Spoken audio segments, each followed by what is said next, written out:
I just like love Sam Smith. That's the kind of music I listen to. I think because I'm so big and black and hard, they think I listen to all the hard stuff. But you don't listen to rap? I do. My son raps. His name is Tut Tarantino. Wait, what? My son, right? What's his name? He raps under Tut Tarantino. His real name is Elijah Irvin. Okay. But listen, get this out. I swear, if you go on iTunes and listen to him, he raps about some of the hardest stuff in the world. And I say to him, son, you grew up in a 20,000 square foot gated community home. How can you rap this stuff? Where does this stuff come from? You know what I mean? Your son is using your childhood to rap about. Oh my God, right. I worked hard to get you out of this, and you rapping right back to it. What is going on? My son, he raps. His rap name is Tut Tarantino. If you ever listen to some of his raps, I'm like, oh my God, where does this come from, son? You grew up in a gated community your whole life, but he's rapping my life because we romanticize and fantasize about that old thug life. What it do? It's 903 Boxing. I'm your host, Charles J. Say, man, ain't no motherfucking introduction. I'm jumping straight to the shit. Listen, it seems to be a viral moment in black culture. Black fathers have united for the first time since the 70s. Everybody is banding together to support Michael Irvin for publicly chastising his son or exposing his son as a fake gangster rapper. So, when I first heard it, I said, damn, Michael Irvin's son a rapper? What the fuck? I was like, damn. So, when I was like, damn, his son a rapper? And I'm listening with Michael Irvin, and he said it in a very humorous way, but he sounded like he was pretty offended by the life his son is trying to live. I was 90% Michael Irvin. I was 90%, you know what, Michael Irvin, right. I'm glad that he's showing people around the world that your son don't have to, your kids shouldn't wanna live that lifestyle, and it shouldn't be looked upon as our culture or whatever. Okay, but it's another side, bro. Sometimes we forget the shit we do. You know, I'm going through this shit right now, and it just dawned on me today that, you know, because somebody very close to me, I'm not gonna say no names, but I found out somebody that I watched grow up, somebody very close to me, you know, she fucking up, you know, she smoking weed and shit, a lot of shit, acting tough, and all kind of other shit. And I was like, you know, this was days ago, but today it dawned on me. I was like, you know what? Shit, I used to pull up and pick her up, jamming that Bootsy, car full of smoke. Yeah, I did that. I smoked in front of her, my stepkids, all that. Yeah, we was very irresponsible coming up. You know, we did a lot of dumb shit when we were young, you know, smoking the car out with our little kids in the car and shit. Yeah, we did that shit. We did. That's our culture. Yeah. We drank with our babies in the car. All kind of shit. My pops used to let me hit the beer every now and then. A couple times he let me hit some vodka and orange juice. So, yeah. In every family, we got an auntie that, you know, she'll let you get a couple wine coolers or a beer and sneak off around the corner. We was 9 then. So, I'm just saying, listen, sometimes we got to think about the shit we did. I ain't gonna call it karma, because I don't believe in that. I think if karma was real, white folks would be suffering. But anyway, so it ain't karma. It's just the fact that what you put out in the universe, bro, the shit you done, I'm gonna be honest, bro, you known as a great receiver, but you also known as a kind of tough guy. And you know what you known for that dope. You was known for that dope. Not on the level of Whitney and Bobby, but you up there. And when they brought you back to announce, this was some years ago, but you got caught in South Dallas with some crack. They caught you over there on Malcolm X and Martin Luther King. They caught you back there, bro, over there by Peabody. And they say you were trying to buy some crack then. So I'm just saying, bro, that wasn't a long time ago. So you just went through some shit with that white woman at the motel. Yeah, they found out you was innocent. But I'm just saying, bro, you've been tied into a lot of shit your entire career. You wasn't no good guy football player. And you keep talking about you was a gangster. You wasn't supposed to be. You was an athlete, though. So the same thing. Yeah, your son, he's supposed to be an athlete son and doing some other shit. But you was supposed to be an athlete and you was living a thug life. You was living a dope fiend life. So I think a lot of times us as just men, it's just like these OGs that get out of prison and they still glamorize the gangster life, even though they say they don't live it no more. It's like we still want to be some cool shit. Michael Irvin, he don't resent that crack he used to smoke.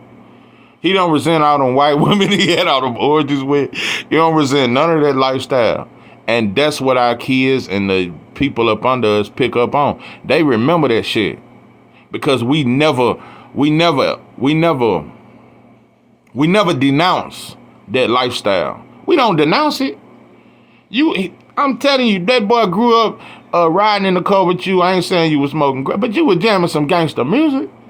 So don't try to. And also, if you're gonna correct your son, bro, do that shit in private or do it amongst black folks. You did that on a white boy show. And you made a joke out of it and shit, and all them white folks in the crowd. Bro, that's like CP. Keep white folks out of our business, bro.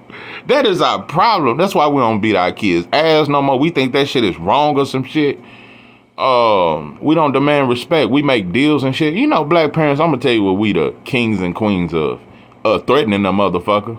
We'll say the toughest shit in a threatening manner. Keep on, I'ma beat your motherfucking ass. Alright, you got one more motherfucking time. And it'd be 13 threats before you finally slap the shit out of them. So they know they got at least 13, 14 times to fuck up before you finally knock their ass out. Listen, bro. And we're living in times where we can't even whoop our kids. Our kids can tell on us. Nah, your kid can tell on you. So it's fucked up, bro. Listen, we gotta take accountability for the life we live. And I'm gonna be honest with you, Mike. I'm glad you got your little TV deal back, but we don't listen. I'm not accusing you, bro. We don't know if you ain't still hitting that snorter. We don't know that, bro. You did drugs most of your career. That's why you was jumping in the air like that, pushing the motherfuckers up off you and jumping in the air, jumping on the back of their goddamn neck. Boy, that powder had you jumping out the goddamn genome. So we don't know if you ever stopped that shit. I ain't never heard you denounce it. I ain't never heard you show remorse for smoking crack. So I'm just saying, bro, we all fuck ups in life, and our kids remember that shit. You know, I'm glad my little brother, he don't want to be none of that shit I was. And I wasn't no hell of a motherfucker. I was a stupid motherfucker. But I'm just saying, he don't want no parts of that life, bro. And one thing about it, that's why I speak so much against gangs now. I speak so much against black on black violence, because I don't want to be some cool shit, bro. I understand to really be for your community, bro, to really love your people, bro. You got to denounce all that shit that you always uplifted. You got to denounce that. That's why I denounce gangs. I don't have no respect for it. I think it's some bullshit. It's a lot of shit, bro. I denounce. I don't listen to rap no more. I don't, bro. I listen to peaceful music. I don't listen to no rap. And I don't respect no rapper. Because at the end of the day, you motherfuckers playing, bro. These rappers ain't no difference from Michael Irvin's son. They playing gangster. How many rappers have bailed or broke one of their homies out of jail? When you talk gangster, bro, you ain't... Man, this gangster shit, we playing, bro. We playing. We ain't got half the power them Italians got. We playing gangster, bro. You motherfuckers ain't gonna break in jail and get your homies out. You motherfuckers ain't extorting no police. You ain't man, you motherfuckers playing gangster. Like I said, bro, these rappers playing, bro. Motherfuckers be on yachts with old white men and shit. Sandwiched between them and shit. We all playing this lifestyle, bro. So like I said, I had to denounce it. And never make that shit cool. Never try to brag about what the fuck I used to do. Never make it like that's just some honorable shit. Because we do it, bro. We get to bragging about and how tough we used to be or some shit. We love doing that shit. And so, like I said, all these motherfuckers getting out of penitentiary from doing 20 years and they supposed to be an OG. They still uplift the streets. They still uplift it. They still brag about what they done. But, and when it comes to these kids, I'm just going to tell you, bro, it don't matter how good you raise. Because on the other hand, I can see you saying he came from money and he shouldn't be doing this and that. But, bro,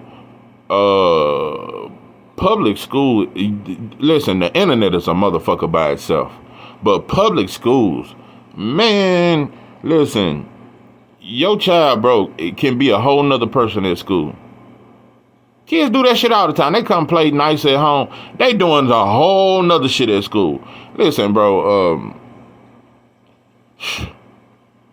Man, listen. In middle school, bro, I just can only imagine. In middle school, bro, we was fucking. We was doing a lot of shit. All kind of shit, bro. But in high school, we damn near had a drug ring going on in the high school, bro. And the teachers knew. I think some of them were popping. Back in the game, you had these Xanax, bro. We called them balls. Or we called them bicycle parts. Or handlebars and shit like that. But everybody in school was popping them. And we would be walking around drinking orange juice and shit, sluggish, look sleepy as shit. But yeah, it was a Xanax ring going on around the school. Everybody was popping Xanax. So I'm just telling you, that's just one thing. And schools are way worse now.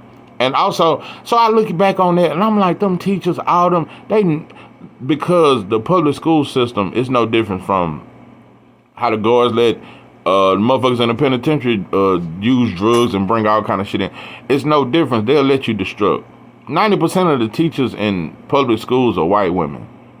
So they let us gang, but they could have stopped all that shit. They letting us gang bang and everything. They could have stopped that dress code, all that shit. All that blue and gold and all that red. They could have stopped all that shit at any time. They can stop bullying. They can stop anything in school if they want to. But they allow that shit. They allow that shit. Shit, but man, the shit we was doing, bro. Man, I was going to high school with a dude and I was fucking his older sister. She was about 27. I was babysitting and shit, all kind of shit. Listen, in high school, bro, and that's just in Marshall. When I went to Dallas, oh my God. Listen, at Maceo Smith, they wasn't just selling no balls, they was selling dope. Motherfuckers was skipping 3 classes of school to go sell crack up there at Texaco on Ledbetter and shit, because Maceo was off Ledbetter. And it was some apartments right next to Maceo. So it was, man, that school, it really wasn't a school. That shit was a fucking party. And everybody did whatever. It was whatever. Wasn't no restriction, nothing. Everybody would leave the school. Everybody would leave the school. People be over there at the apartment smoking. People be doing all. But anyway, and like I said, even Roosevelt was even worse. Roosevelt, yeah, that's why motherfuckers had metal detectors and shit. They had other schools coming up there and riots and shit. But anyway, it's just a lot of shit that our kids are exposed to. And that's why, hell, it's hard to hide anything from them. But a lot of times, like I said, we listen to the very music we say we don't want to be a gang, bro. Music is a motherfucker. Music is one of the greatest influences in our culture. So we just got to remember the damn fool we used to be and take accountability for the shit we did and have remorse for the people we harmed and the people we let down, because, you know, we let motherfuckers down. So our kids remember that shit. They remember that shit. They remember your fuck ups and they remember the contradictions in us. We'll tell you can't do some shit, but look at how we living. Look at how we living. Look at how irresponsible we live. So kids see all that shit. That's why they really feel like you can't tell me nothing. It's two sides, man. Like I said, bro, it ain't no hell of a moment for Michael Irvin like he just did the realest shit up. Nah, bro, first and foremost, you gotta take accountability for the shit you exposed them to. So it's a lot of shit, man. I mean, Boosie's son want to be a gangster rapper. T.I.'s son a gangster rapper. Look at J. Prince Jr. It's a lot of shit because they see that they fathers, none of them have ever denounced the lifestyle that they used to live. None of them denounce it. They still make it cool. So why you think your son ain't gonna try to be a gangster? You know, I told my little brother, bro, this shit is not cool. This ain't what that is. But he already was convinced. Some kids will look at what you do and say, I don't want to be nothing like that. But most will try to follow that, bro. So it's fucked up out here. You know, an alternative school. Oh my God. When I went to that, it was over with. But our kids just, bro, they exposed to so much shit. I'm telling you, public schools alone, I don't give a fuck how good your child is. They gonna be around some badass kids that's doing way worse shit. They gonna go around some kids that still eat syrup sandwiches. They gonna see a lot of shit.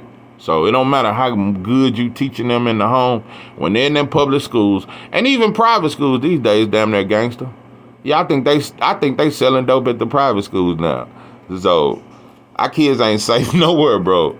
I swear to God, they are not safe because it don't matter how you're raising them. It don't matter what you're trying to keep them away from. When they enter out here into society, bro, they seeing some shit at these schools that they ain't supposed to see, and it's been going on for years.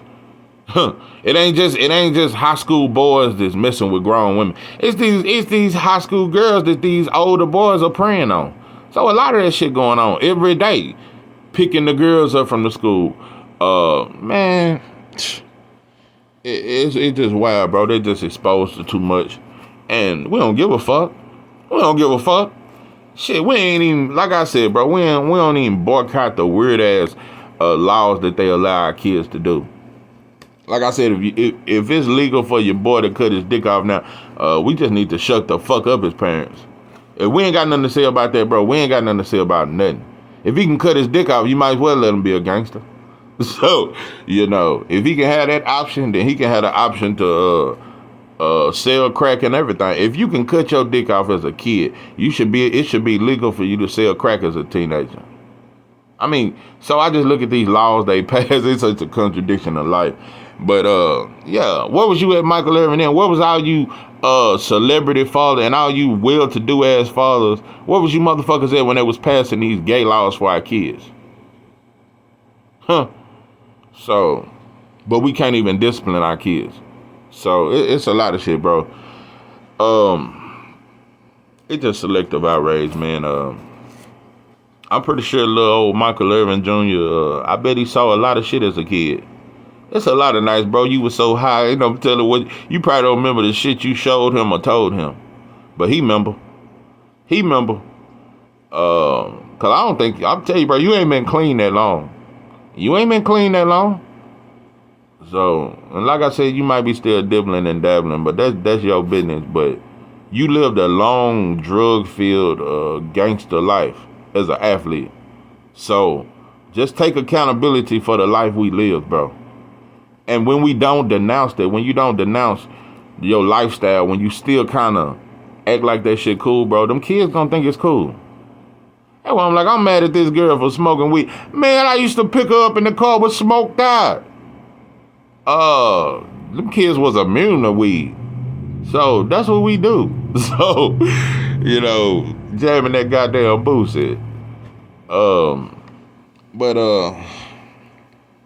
It just go on both sides, bro. We don't want our kids to be thugs and gangsters, but we still somewhere want to live and uplift the gangster life we supposedly used to live or some shit. We still uplift that shit. So, because if you don't uplift it, you'll speak against it. So ain't nobody speaking against it. So don't wait till Michael Irvin say some shit. I told you, it's always when a black athlete says or a rapper say something, black parents want to try to get in line and act like it's some hell of a shit he said, bro. We should have been said some shit like this. It's a lot of suburban kids. It's suburban kids selling dope. What are you talking about? It's our culture. That's who we are, bro. That's who we are, bro. 1 out of 3 black boys will go to prison. That is statistically proven. If you don't go to prison, 1 out of 3 will go to prison, will go to jail, or be on probation, bro. Those are statistic facts. So, and we should have said something about them statistics. Why we ain't said nothing about that? It's a lot of goddamn shit going on with these kids, bro. Don't wait till Michael Irvin say something, bro. Because Michael Irvin, one of the last people, like I said, bro, you have a drug past. I'm just going to be honest. In the family, bro, we never trust nothing the dope fiends say. I don't give a fuck if you've been 20 years clean. You go to church every day. We don't give a fuck. We remember you used to be a dope fiend, bro. Black families don't forget that shit. And your word don't hold no weight. Listen, when you used to be a dope fiend, your word don't hold no weight in black families. Nobody listen to a dope fiend in black culture. So, we don't even listen to it amongst our family members. So, why the fuck we listen to Michael? Like I said, bro, you have a drug-related past. You have a dope fiend past, bro. Shout out to you if you made it through that shit and you ain't on it no more. But I'm just saying, bro, in our culture, bro, we mistreat dope fiends. We mistreat them. We don't believe shit they say. Man, a dope fiend walk up trying to tell some teenagers, they gonna fire his ass up. So, I'm not saying we should fire you up, bro, but I'm just saying, bro, you ain't just super qualified to try to, And like I said, before you came out and got on television and told white folks about your son, it should have never made it to him being a gangster rap. Because it's always signs. You should have stopped when you had him listening to gangster rap. You should have stopped it then. Way before he started showing money and talking about some gangster shit in the song. You should have stopped it, bro. We don't never stop it, bro. That's why I say all we do is threaten our kids. We just threaten them all the way till they become teenagers, and we can't do nothing with them by then because you just been threatening them. All you do is threatening them. We will threaten the shit out of our kids. Big Mama and Granddaddy went for results. Wasn't no warnings or none of that shit, bro. It's just too many warnings, too many threats. We just talk shit to them. That's it. So, these kids remember everything, bro. They will not forget your fuck-ups. They remember your fuck-ups, bro. So I'm just saying, bro, it's just like the dope fiend never get to outlive the crack that he used to smoke. Parents, sometimes we never get to outlive the neglect we showed them at times. Yeah, you might have been a good parent for 16 years, but it was 2 of them years you was going through a hard breakup and you neglected your kids and mistreated them. And took that shit out on them. So they remember everything, bro. So I take responsibility for all the weed I smoked around kids. I take responsibility for all the blunts and drinking and driving and shit. Speeding and shit, driving crack. All that shit. It's a lot of irresponsible shit I've done. So we just gotta better ourselves as people, bro. Cause we all got fuck ups but the kids are the future, bro. We can't give up on them. That's one thing about it. We can't give up on them, bro. But I'm just telling you, bro, the schools and this internet, those two alone it's a destruction to our kids, bro.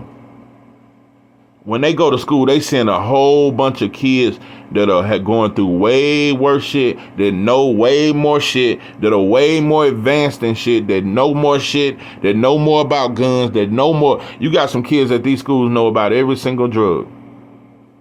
So I'm just telling you, bro, they exposed to way too much. Way too much.